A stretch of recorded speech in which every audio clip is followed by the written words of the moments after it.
एक गरीब चिड़िया थी। एक हादसे में उसके पति का देहांत हो गया था। टुनटुनी चिड़िया की कोई संतान नहीं थी।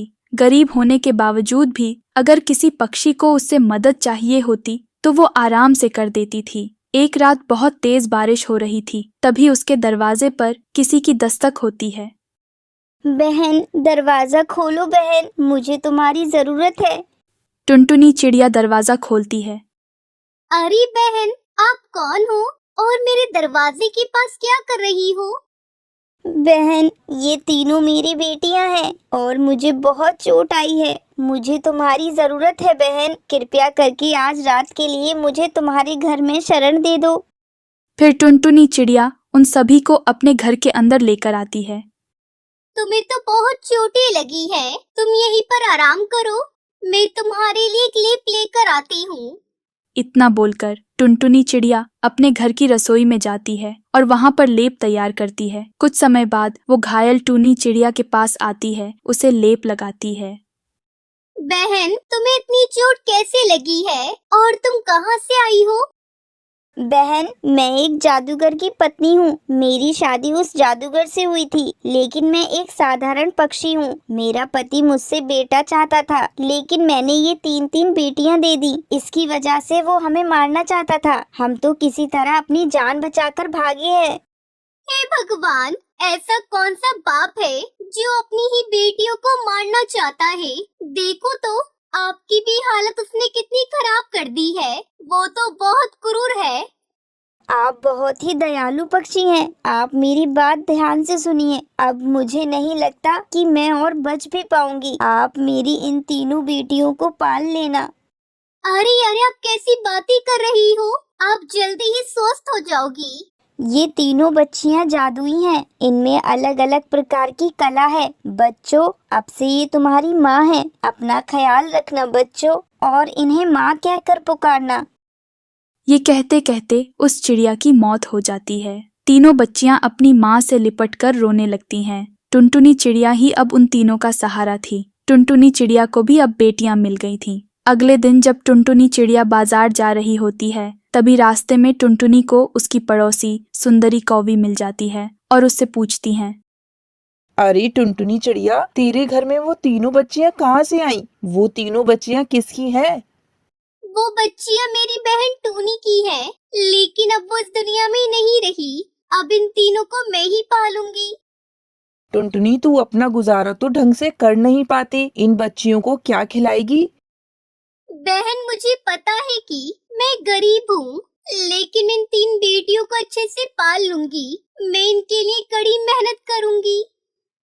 इतना बोलकर टुनटुनी चिड़िया वहां से चली जाती है और घर जाकर उन छोटी छोटी बच्चियों से कहती है, सुनो सुनहरी, मैं काम करने जा रही हूँ, तुम अपनी छोटी बहनों का ख्याल रखना। लेकिन माँ, आप काम करने क्यों जा रहे हो? हमें भी काम करना आता है।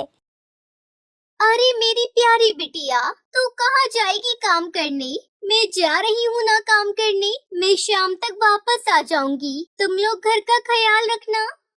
इतना बोलकर टुनटुनी चिड़िया अपने काम की तलाश में निकल पड़ती है। उसे पक्षियों के घर में झाड़ू पोछा करने का काम मिल जाता है। वो दूसरों के घरों में ही काम किया करती, जिससे उसे कुछ अनाज मिल जाता, जिससे वो अपनी नन्ही नन्ही बच्चियों का लालन पालन किया करती। एक दिन जब टुनटुनी चिड़िया अपने खेत में जाती है तो उसे वहां पर कालू कौआ मिलता है और उससे कहता है, अरे भाई, ये तुम्हारा खेत तो ऐसे ही पड़ा हुआ है, क्यों ना तुम इस खेत को मुझे बेच दो।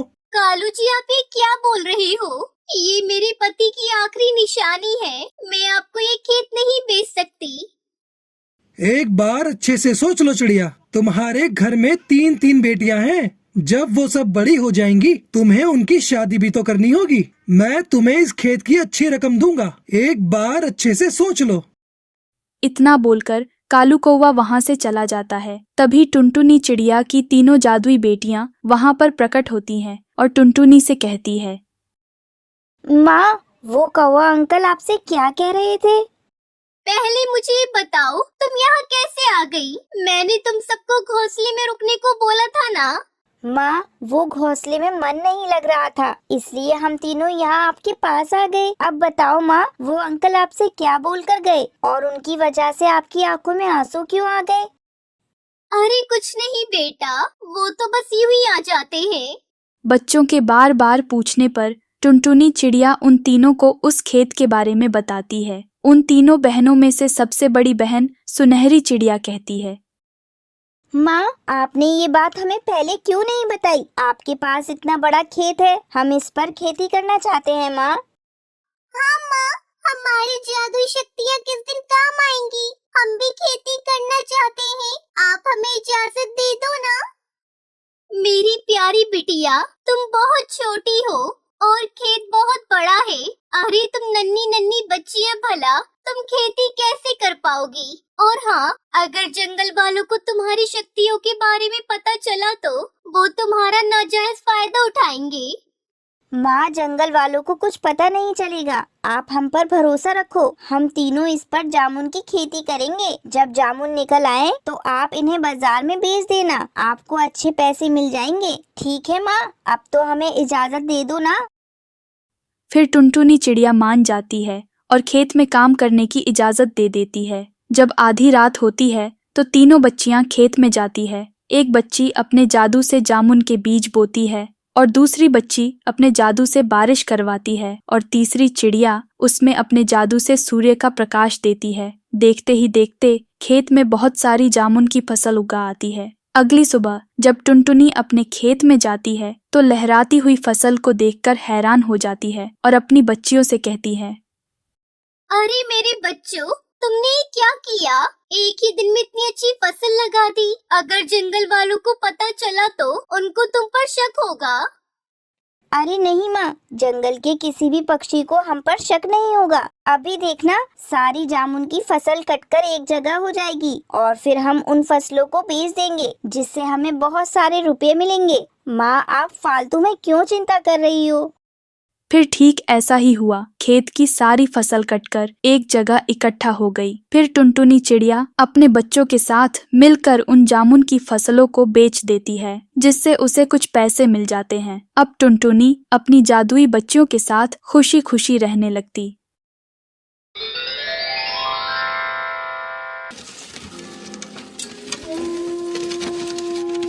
दूर देश के जंगल में कालू कौवा का परिवार रहा करता था। वो बहुत गरीब था।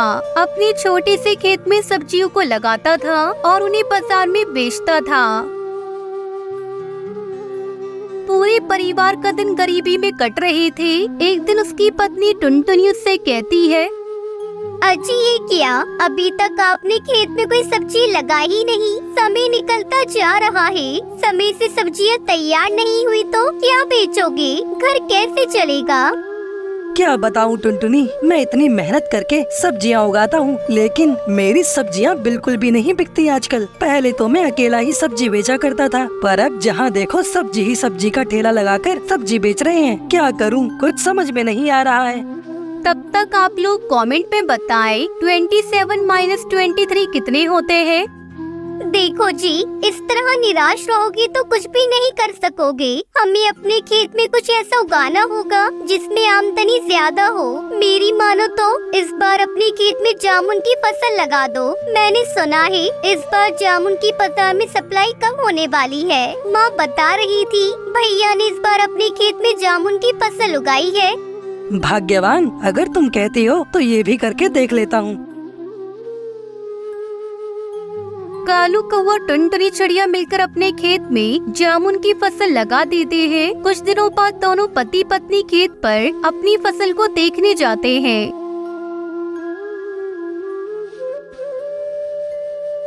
अरे वाह, अपनी जामुन की फसल तो बहुत अच्छी हुई है।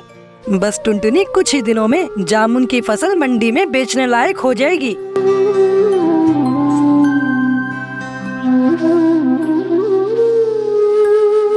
कुछ दिन बाद कालू कौवा अपनी फसल बाजार में बेचने के लिए जाता है, लेकिन बाजार में कम कीमत मिलने की वजह से वो जामुन को बिना बेचे ही घर आ जाता है। टुनटुनी, तेरे कहने पर मैंने जामुन की फसल उगाई थी, लेकिन बाजार में लागत से भी कम कीमत मिल रही है। अब मैं क्या करूँ इतने सारे जामुन का, समझ में नहीं आ रहा है। हम बर्बाद हो गए टुनटुनी, बर्बाद। साहूकार का कर्ज चढ़ गया सो अलग। तभी टुनटुनी की बेटी सुनहरी चिड़िया वहाँ आती है। पापा मत रो, आप रोते हुए बिल्कुल भी अच्छे नहीं लगते, सब ठीक हो जाएगा। भगवान करे ऐसा ही हो मेरी गुड़िया, वरना मेरे लिए तो बहुत समस्या खड़ी हो जाएगी। अपने पिता को इतना परेशान देखकर सुनहरी चिड़िया मंदिर जाती है और भगवान से प्रार्थना करती है। भगवान, मेरे पिताजी की परेशानियों को दूर कर दो। सारी जिंदगी हो गई उन्हें परेशान देखते हुए। अब तो उन्होंने सारा पैसा लगाकर जामुन की खेती की है, तो इस तरह से उनकी खेती बर्बाद मत करो भगवान। तभी एक सप्ताह ही गुजरा था कि बाजार में जामुन की डिमांड बढ़ जाती है। कई पक्षी कालू कौवे के घर आते हैं। अरे ओ कालू भैया, मुझे 2 पैकेट जामुन चाहिए। और कालू भैया, मुझे भी 5 पैकेट जामुन चाहिए। मैं मुंह मांगी कीमत देने को तैयार हूँ। इस तरह कालू कौवे के जामुन कुछ ही घंटों में अच्छी कीमत पर बिक जाते हैं। रुपयों की गड्डी देखकर दोनों पति पत्नी और सुनहरी बहुत खुश होते हैं। सुनहरी बेटा और टुनटुनी, ये सब तुम्हारी वजह से ही संभव हुआ है। अब इन पैसों से मैं सबसे पहले अपना घर पक्का करवाऊंगा। नहीं जी, घर तो बनता ही रहेगा। सबसे पहले आप जाकर साहूकार का कर्ज चुका दो। तुम्हें तो पता है साहूकार की नजर बहुत दिनों से हमारी जमीन पर है। हाँ टुनटुनी, तुम्हारी बात भी सही है। मैं अभी जाता हूँ और साहूकार के कर्ज चुका कर आता हूँ। कालू कौवा साहूकार का कर्ज का पैसा चुका देता है। कर्ज चुकाकर कालू कौवा बहुत खुश था और इस तरह जामुन की खेती करके सभी खुशी खुशी रहने लगते हैं।